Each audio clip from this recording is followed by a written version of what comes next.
ಕರ್ನಾಟಕದ ರಾಜಕೀಯದಲ್ಲಿ ಈಗ ಒಂದು ಟ್ವೀಟ್ ಸಂಚಲನವನ್ನ ಮೂಡಿಸ್ತಾ ಇದೆ. ಅದು ಬೇರೆ ಯಾವುದೂ ಅಲ್ಲ, ಸ್ವತಃ ಮುಖ್ಯಮಂತ್ರಿ ಸಿದ್ದರಾಮಯ್ಯನವರು ಮಾಡಿರೋ ಒಂದು ಪೋಸ್ಟ್. ಬಂಡೆಗೆ ಉಜ್ವಲ ರಾಜಕೀಯ ಭವಿಷ್ಯವಿದೆ, ಹೆಗಲಿಗೆ ಹೆಗಲಾಗಿ ಡಿಕೆ ಶಿವಕುಮಾರ್ ನಿಂತಿದ್ದಾರೆ ಎನ್ನುವಂತಹ ಸಿಎಂ ಅವರ ಈ ಒಂದೇ ಒಂದು ಸಾಲಿನ ಹಿಂದೆ ಅಡಗಿದೆಯ ನೂರಾರು ರಾಜಕೀಯ ಲೆಕ್ಕಾಚಾರ. ಒಂದು ಕಡೆ ಸಿದ್ದರಾಮಯ್ಯ ಮತ್ತು ಡಿಕೆ ಶಿವಕುಮಾರ್ ಅವರ ನಡುವೆ ಸಂಘರ್ಷ ನಡೀತಾ ಇದೆ ಅನ್ನೋ ಚರ್ಚೆಗಳ ನಡುವೆ ಸಿಎಂ ಅವರ ಈ ಬಂಡೆ ಪ್ರೇಮದ ಹಿಂದಿರೋ ಅಸಲಿ ಗೇಮ್ ಪ್ಲಾನ್ ಆದ್ರೂ ಏನು? ಹೈಕಮಾಂಡ್ಗೆ ಇದರಿಂದ ಸಂದೇಶವನ್ನ ರವಾನಿಸಿದ್ರ ಅಥವಾ ಮುಂಬರುವ ಚುನಾವಣೆಗಳ ದೃಷ್ಟಿಯಿಂದ ಮಾಡಿರೋ ರಣತಂತ್ರವ? ಮುಖ್ಯಮಂತ್ರಿ ಸಿದ್ದರಾಮಯ್ಯನವರ ಈ ಒಂದು ಟ್ವೀಟ್ ಮತ್ತು ಇದರ ಹಿಂದಿರೋ ಅಸಲಿ ರಾಜಕೀಯ ತಂತ್ರಗಾರಿಕೆಗಳ ಬಗ್ಗೆ ಒಂದು ವಿಶೇಷ ವರದಿ ಇದೆ, ಬನ್ನಿ ನೋಡ್ತಾ ಹೋಗೋಣ. ಸ್ನೇಹಿತರೆ, ಕರ್ನಾಟಕದ ರಾಜಕೀಯದಲ್ಲಿ ಸಾಮಾಜಿಕ ಮಾಧ್ಯಮಗಳು ಅಂದ್ರೆ ಸೋಷಿಯಲ್ ಮೀಡಿಯಾಗಳು ಕೇವಲ ಮಾಹಿತಿಯ ವಿನಿಮಯದ ವೇದಿಕೆಗಳಾಗಿ ಉಳಿದಿಲ್ಲ, ಬದಲಾಗಿ ಇವು ಗಂಭೀರ ರಾಜತಾಂತ್ರಿಕ ಸಂವಹನದ ಮತ್ತು ಶಕ್ತಿ ಪ್ರದರ್ಶನದ ಅಖಾಡಗಳಾಗಿ ಮಾರ್ಪಟ್ಟಿವೆ. ಮಾರ್ಚ್ 10ರಂದು ಮುಖ್ಯಮಂತ್ರಿ ಸಿದ್ದರಾಮಯ್ಯನವರು ತಮ್ಮ ಎಕ್ಸ್ ಅಕೌಂಟ್ ಮೂಲಕ ಉಪಮುಖ್ಯಮಂತ್ರಿ ಡಿಕೆ ಶಿವಕುಮಾರ್ ಅವರಿಗೆ ನೀಡಿದ ಅಭಿನಂದನೆಯ ಸಂದೇಶವು ರಾಜ್ಯ ರಾಜಕಾರಣದಲ್ಲಿ ಹೊಸ ಸಂಚಲನವನ್ನೇ ಮೂಡಿಸಿದೆ. ಈ ಒಂದು ಟ್ವೀಟ್ ಕೇವಲ ಒಬ್ಬ ಸಹೋದ್ಯೋಗಿಯ ಕೆಪಿಸಿಸಿ ಅಧ್ಯಕ್ಷಗಿರಿಯ 6 ವರ್ಷಗಳ ಯಶಸ್ವಿ ಪೂರೈಕೆಯ ಸಂಭ್ರಮಾಚರಣೆಯಲ್ಲ, ಬದಲಾಗಿ ಇದರ ಹಿಂದೆ ನೂರಾರು ರಾಜಕೀಯ ಲೆಕ್ಕಾಚಾರಗಳು, ಮುನ್ನೆಚ್ಚರಿಕೆಗಳು ಮತ್ತು ಭವಿಷ್ಯದ ಕಾರ್ಯತಂತ್ರಗಳು ಅಡಗಿವೆ. ಕನಕಪುರದ ಬಂಡೆ ಎಂದು ಕರೆಯಲ್ಪಡುವ ಡಿಕೆ ಶಿವಕುಮಾರ್ ಅವರಿಗೆ ಉಜ್ವಲ ರಾಜಕೀಯ ಭವಿಷ್ಯವಿದೆ ಎಂದು ಸಿದ್ದರಾಮಯ್ಯ ಅವರು ಘೋಷಿಸಿರುವುದು ಮತ್ತು ಅವರೊಂದಿಗೆ ಹೆಗಲಿಗೆ ಹೆಗಲಾಗಿ ನಿಲ್ಲುವುದಾಗಿ ಹೇಳಿರುವುದು ಕರ್ನಾಟಕದ ಕಾಂಗ್ರೆಸ್ನ ಆಂತರಿಕ ಅಧಿಕಾರದ ಸಮೀಕರಣಗಳನ್ನ ಬುಡಮೇಲು ಮಾಡಿದೆ. ಸ್ನೇಹಿತರೆ, 2023ರ ಕರ್ನಾಟಕ ವಿಧಾನಸಭಾ ಚುನಾವಣೆಯಲ್ಲಿ ಕಾಂಗ್ರೆಸ್ ಪಕ್ಷವು 224 ಸ್ಥಾನಗಳಲ್ಲಿ ಭರ್ಜರಿ 135 ಸ್ಥಾನಗಳನ್ನು ಗೆಲ್ಲುವ ಮೂಲಕ ಅಭೂತಪೂರ್ವ ಗೆಲುವನ್ನು ಸಾಧಿಸಿತು. ಈ ಗೆಲುವು 1989ರ ನಂತರದ ಅತ್ಯಂತ ದೊಡ್ಡ ಗೆಲುವಾಗಿತ್ತು. ಇದರಲ್ಲಿ ಸಿದ್ದರಾಮಯ್ಯನವರ ಜನಪ್ರಿಯತೆ ಮತ್ತು ಡಿಕೆ ಶಿವಕುಮಾರ್ ಅವರ ಸಂಘಟನಾ ಚಾತುರ್ಯ ಎರಡೂ ಕೂಡ ಸಮಾನವಾದ ಪಾತ್ರವನ್ನ ವಹಿಸಿದ್ವು. ಆದರೆ ಫಲಿತಾಂಶ ಬಂದ ನಂತರ ಮುಖ್ಯಮಂತ್ರಿ ಸ್ಥಾನಕ್ಕಾಗಿ ನಡೆದ ಸುದೀರ್ಘ ಹಗ್ಗಜಗ್ಗಾಟವು ದೆಹಲಿಯ ಹೈಕಮಾಂಡ್ ಅಂಗಳವನ್ನ ತಲುಪಿತ್ತು.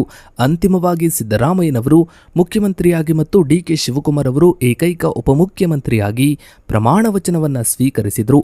ಈ ಸಂದರ್ಭದಲ್ಲಿಯೇ ಇಬ್ಬರು ನಾಯಕರ ನಡುವೆ ಅಧಿಕಾರ ಹಂಚಿಕೆಯ ಸೂತ್ರವೊಂದು ಏರ್ಪಟ್ಟಿದೆ ಎಂಬ ಸುದ್ದಿಗಳು ಹರಿದಾಡತೊಡಗಿದ್ವು. ಅಂದಿನ ಒಪ್ಪಂದದ ಪ್ರಕಾರ ಸಿದ್ದರಾಮಯ್ಯನವರು 2.5 ವರ್ಷಗಳ ಕಾಲ ಅಧಿಕಾರವನ್ನ ಆಡಳಿತ ನಡೆಸಿದ ನಂತರ ಅಂದರೆ 2025ರ ನವೆಂಬರ್ ವೇಳೆಗೆ ಅಧಿಕಾರವನ್ನ ಡಿಕೆ ಶಿವಕುಮಾರ್ ಅವರಿಗೆ ಹಸ್ತಾಂತರಿಸಬೇಕು ಎಂಬ ಅಲಿಖಿತ ಮಾತುಕತೆ ನಡೆದಿದೆ ಎಂದು ಡಿಕೆ ಶಿವಕುಮಾರ್ ಅವರ ಬೆಂಬಲಿಗರು ಪ್ರತಿಪಾದಿಸುತ್ತಲೇ ಬಂದಿದ್ದಾರೆ. ಆದರೆ ಸಿದ್ದರಾಮಯ್ಯ ಅವರ ಬಣವು ತಮಗೆ ಸಂಪೂರ್ಣ 5 ವರ್ಷಗಳ ಕಾಲ ಅಧಿಕಾರವನ್ನ ನಡೆಸುವ ಜನರ ಆಶೀರ್ವಾದವಿದೆ ಎಂದು ವಾದಿಸ್ತಾ ಇದೆ.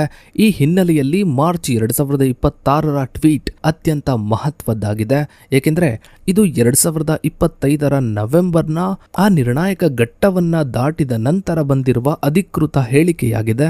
ಸ್ನೇಹಿತರೆ, ಮುಖ್ಯಮಂತ್ರಿ ಸಿದ್ದರಾಮಯ್ಯನವರು ತಮ್ಮ ಟ್ವೀಟ್ನಲ್ಲಿ ಡಿಕೆ ಶಿವಕುಮಾರ್ ಅವರನ್ನು ನನಗಿಂತ ಕಿರಿಯರಾದ ಡಿಕೆ ಶಿವಕುಮಾರ್ ಅವರಿಗೆ ಉಜ್ವಲವಾದ ರಾಜಕೀಯ ಭವಿಷ್ಯವಿದೆ ಎಂದು ಬಣ್ಣಿಸಿದ್ದಾರೆ. ಈ ವಾಕ್ಯವು ಅತ್ಯಂತ ಜಾಣ್ಮೆಯ ರಾಜಕೀಯ ಸಂದೇಶವನ್ನ ಒಳಗೊಂಡಿದೆ. ನನಗಿಂತ ಕಿರಿಯ ಎಂಬ ಪದದ ಮೂಲಕ ಸಿದ್ದರಾಮಯ್ಯ ಅವರು ಪ್ರಸ್ತುತ ತಾವೇ ಹಿರಿಯ ನಾಯಕ ಮತ್ತು ಮಾರ್ಗದರ್ಶಕ ಎಂಬ ಸ್ಥಾನಮಾನವನ್ನು ಮರುಸ್ಥಾಪಿಸಿದ್ದಾರೆ. ಅದೇ ಸಮಯದಲ್ಲಿ ಮುಂದಿನ ನಾಯಕತ್ವವು ಡಿಕೆ ಶಿವಕುಮಾರ್ ಅವರದ್ದೇ ಎಂಬ ಸುಳಿವನ್ನ ನೀಡುವ ಮೂಲಕ ಅವರ ಬೆಂಬಲಿಗರನ್ನ ಸಮಾಧಾನಪಡಿಸುವ ಪ್ರಯತ್ನವನ್ನು ಕೂಡ ಮಾಡಿದ್ದಾರೆ. ಇದು 2025ರ ಅಂತ್ಯದಲ್ಲಿ ತೀವ್ರಗೊಂಡಿದ್ದ ವಾಕ್ ಸಮರಕ್ಕೆ ಹಾಕಿದ ಪೂರ್ಣ ವಿರಾಮದಂತೆ ಕಾಣ್ತಾ ಇದೆ. ನವೆಂಬರ್ 2025ರಲ್ಲಿ ಡಿಕೆ ಶಿವಕುಮಾರ್ ಅವರು ಕೊಟ್ಟ ಮಾತನ್ನ ಉಳಿಸಿಕೊಳ್ಳುವುದೇ ವಿಶ್ವದಲ್ಲಿರುವ ದೊಡ್ಡ ಶಕ್ತಿ ಎಂದು ಟ್ವೀಟ್ ಮಾಡುವ ಮೂಲಕ ಸಿದ್ದರಾಮಯ್ಯ ಅವರಿಗೆ ಅಧಿಕಾರವನ್ನ ಹಸ್ತಾಂತರಿಸುವ ನೆನಪನ್ನ ಮಾಡಿಕೊಟ್ಟಿದ್ರು. ಇದಕ್ಕೆ ತಕ್ಷಣವೇ ಪ್ರತಿಕ್ರಿಯಿಸಿದ ಸಿದ್ದರಾಮಯ್ಯನವರು, ಮಾತು ಕೇವಲ ಘೋಷಣೆಯಲ್ಲ, ಅದು ಜನರ ಬದುಕನ್ನ ಹಸನು ಮಾಡಿದಾಗ ಮಾತ್ರ ಶಕ್ತಿಯನ್ನ ಪಡೆಯುತ್ತದೆ ಎಂದು ಹೇಳಿ ಆಡಳಿತಾತ್ಮಕ ಸಾಧನೆಗಳ ಕಡೆಗೆ ಗಮನ ಸೆಳೆದಿದ್ರು. ಈಗ ಮಾರ್ಚ್ 2026ರಲ್ಲಿ ಅದೇ ನಾಯಕನ ಬಗ್ಗೆ ಉಜ್ವಲ ಭವಿಷ್ಯ ಎಂಬ ಮಾತನಾಡಿರುವುದು ಹೈಕಮಾಂಡ್ ಸೂಚನೆಯ ಮೇರೆಗೆ ನಡೆದ ಒಪ್ಪಂದದ ರಾಜತಾಂತ್ರಿಕತೆಯ ಭಾಗವಾಗಿರಬಹುದು. ಸಿದ್ದರಾಮಯ್ಯನವರ ಈ ಟ್ವೀಟ್ನ ಹಿಂದಿರುವ ಅತ್ಯಂತ ದೊಡ್ಡ ಲೆಕ್ಕಾಚಾರವೆಂದರೆ 2028ರ ವಿಧಾನಸಭಾ ಚುನಾವಣೆ. ಇವರು ತಮ್ಮ ಸಂದೇಶದಲ್ಲಿ 2028ರಲ್ಲಿ ಇದರಲ್ಲಿ ಕಾಂಗ್ರೆಸ್ ಪಕ್ಷವನ್ನು ಅಧಿಕಾರಕ್ಕೆ ತರಬೇಕು ಎನ್ನುವುದು ನಮ್ಮೆಲ್ಲರ ಬಯಕೆಯಾಗಿದೆ ಎಂದು ಉಲ್ಲೇಖಿಸಿದ್ದಾರೆ. ಇದರ ಅರ್ಥ ಸದ್ಯಕ್ಕೆ ಯಾವುದೇ ನಾಯಕತ್ವ ಬದಲಾವಣೆ ಇಲ್ಲ ಮತ್ತು ಇಡೀ ತಂಡವು ಮುಂದಿನ ಚುನಾವಣೆಯ ಮೇಲೆ ಗಮನವನ್ನು ಹರಿಸಬೇಕು ಎಂಬುದು ಸಿದ್ದರಾಮಯ್ಯನವರ ಪರೋಕ್ಷ ಹೇಳಿಕೆಯಾಗಿದೆ. ಸಿದ್ದರಾಮಯ್ಯ ಅವರು 2028ರ ಚುನಾವಣೆಯಲ್ಲೂ ತಾವು ಆಕ್ಟಿವ್ ಆಗಿ ಇರುತ್ತೇವೆ ಮತ್ತು ಡಿಕೆ ಶಿವಕುಮಾರ್ ಅವರಿಗೆ ಬೆಂಬಲವಾಗಿ ಇರುತ್ತೇನೆ ಎಂದು ಹೇಳುವ ಮೂಲಕ ತಮ್ಮ ಅಧಿಕಾರಾವಧಿಯು 2028ರವರೆಗೆ ಮುಂದುವರಿಯಲಿದೆ ಎಂಬ ಸಂದೇಶವನ್ನ ರವಾನಿಸಿದ್ದಾರೆ. ಈ ತಂತ್ರಗಾರಿಕೆಯು ಡಿಕೆ ಶಿವಕುಮಾರ್ ಅವರ ಬೆಂಬಲಿಗರಿಗೆ ಒಂದು ರೀತಿಯಲ್ಲಿ ನಿರಾಸೆಯನ್ನ ಮೂಡಿಸಿದ್ರೂ ಸಾರ್ವಜನಿಕವಾಗಿ ಪಕ್ಷದಲ್ಲಿ ಒಗ್ಗಟ್ಟಿದೆ ಎಂದು ತೋರಿಸಲು ಸಹಾಯವನ್ನ ಮಾಡ್ತಾ ಇದೆ. ಡಿಕೆ ಶಿವಕುಮಾರ್ ಅವರು ನಾವು ಹೈಕಮಾಂಡ್ ನಿರ್ಧಾರಕ್ಕೆ ಬದ್ಧರು ಎಂದು ಪದೇ ಪದೇ ಹೇಳ್ತಾ ಇರುವುದು ಮತ್ತು ಮುಖ್ಯಮಂತ್ರಿಗಳ ನಿವಾಸದಲ್ಲಿ ಉಪಹಾರ ಕೂಟದಲ್ಲಿ ಅಂದರೆ ಡಿನ್ನರ್ ಮೀಟಿಂಗ್ನಲ್ಲಿ ಭಾಗಿಯಾಗಿರುವುದು ಈ ಒಗ್ಗಟ್ಟಿನ ಪ್ರದರ್ಶನದ ಭಾಗವಾಗಿದೆ. ಆದರೂ ಆಂತರಿಕವಾಗಿ ಯಾರು ಡ್ರೈವರ್ ಮತ್ತು ಯಾರು ಇಂಜಿನ್ ಎಂಬ ಜಗಳವು ಮುಂದುವರಿಯುತ್ತಲೇ ಇದೆ. ಇನ್ನು ಸ್ನೇಹಿತರೆ, ಕರ್ನಾಟಕದಲ್ಲಿ ರಾಜಕಾರಣವು ಜಾತಿ ಸಮೀಕರಣಗಳ ಮೇಲೆ ಹೆಚ್ಚು ಅವಲಂಬಿತವಾಗಿದೆ. ಸಿದ್ದರಾಮಯ್ಯನವರು ಕುರುಬ ಸಮುದಾಯದ ಪ್ರಬಲ ನಾಯಕರಾಗಿದ್ದು ಅಹಿಂದ ಮತಬ್ಯಾಂಕ್ನ ಆಧಾರ ಸ್ತಂಭವಾಗಿದ್ದಾರೆ. ಮತ್ತೊಂದು ಕಡೆ ಡಿಕೆ ಶಿವಕುಮಾರ್ ಅವರು ಒಕ್ಕಲಿಗ ಸಮುದಾಯದ ಬಲಿಷ್ಠ ನಾಯಕನಾಗಿ ಹೊರಹೊಮ್ಮಿದ್ದಾರೆ. ಸಿದ್ದರಾಮಯ್ಯನವರು ಡಿಕೆ ಶಿವಕುಮಾರ್ ಅವರಿಗೆ ಬೆಂಬಲವನ್ನು ಸೂಚಿಸುವ ಟ್ವೀಟ್ ಮಾಡುವ ಮೂಲಕ ಒಕ್ಕಲಿಗ ಸಮುದಾಯದ ಕೆಂಗಣ್ಣಿಗೆ ಗುರಿಯಾಗುವುದನ್ನು ತಪ್ಪಿಸಿಕೊಂಡಿದ್ದಾರೆ.